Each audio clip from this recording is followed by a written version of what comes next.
Hi, I'm Rose Thun, and I'm here to talk to you today about AI to help you think better, to reduce overwhelm, to be more creative. And 15 seconds is longer than I remembered. Where do we start?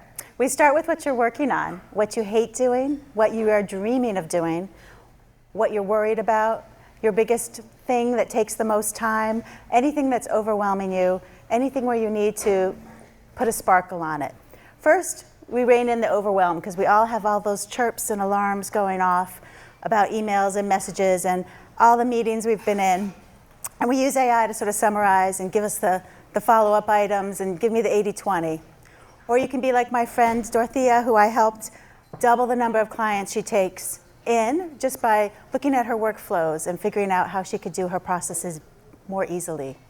And immediately double her business just by thinking how she could do it. So you want to think and create and decide and all the different things. This is a painter in Annapolis that uses AI to visualize what the upscale landscaping could be, and then to know how to plant it and what to buy and how to do it. You can have Simon Sinek and the Buddha talk about your big why, or about your new marketing campaign, or about this big decision you're thinking of, and help them create a whole series of people, because all the experts are in your pocket. You can have them talk to each other. You can be, as Seth Godin says, purple cow. You don't just get ROI and productivity, you also get the ability to be creative, to inspire people, to move them much more effectively. With AI, the more context you give, the better the results. And so as you're using it, you should always be asking it, ask me clarifying questions, multiple choice, one at a time, to give you better answers. One at a time so you don't get overwhelmed, and then asking for the 80-20. You're going to use the Pareto principle, always. Give me the 20% of the work that'll give me 80% of the results. And sometimes you do the 80-20 or the 80-20. And then you say, I have ADHD, so give it to me in a more effective way, and give me a summary table. If you are feeling overwhelmed, you can also use it to summarize the news or the trends. You can predict what's the impact of this for me as somebody at this age trying to do this thing, and give me the summary table, and give me the news in the tone of Michael Shea. If you are like me, this is the poster next to my treadmill. Change is the only thing that's constant, and AI really helps you to think about how do I adapt to change? What's coming? What might I do in all these different scenarios?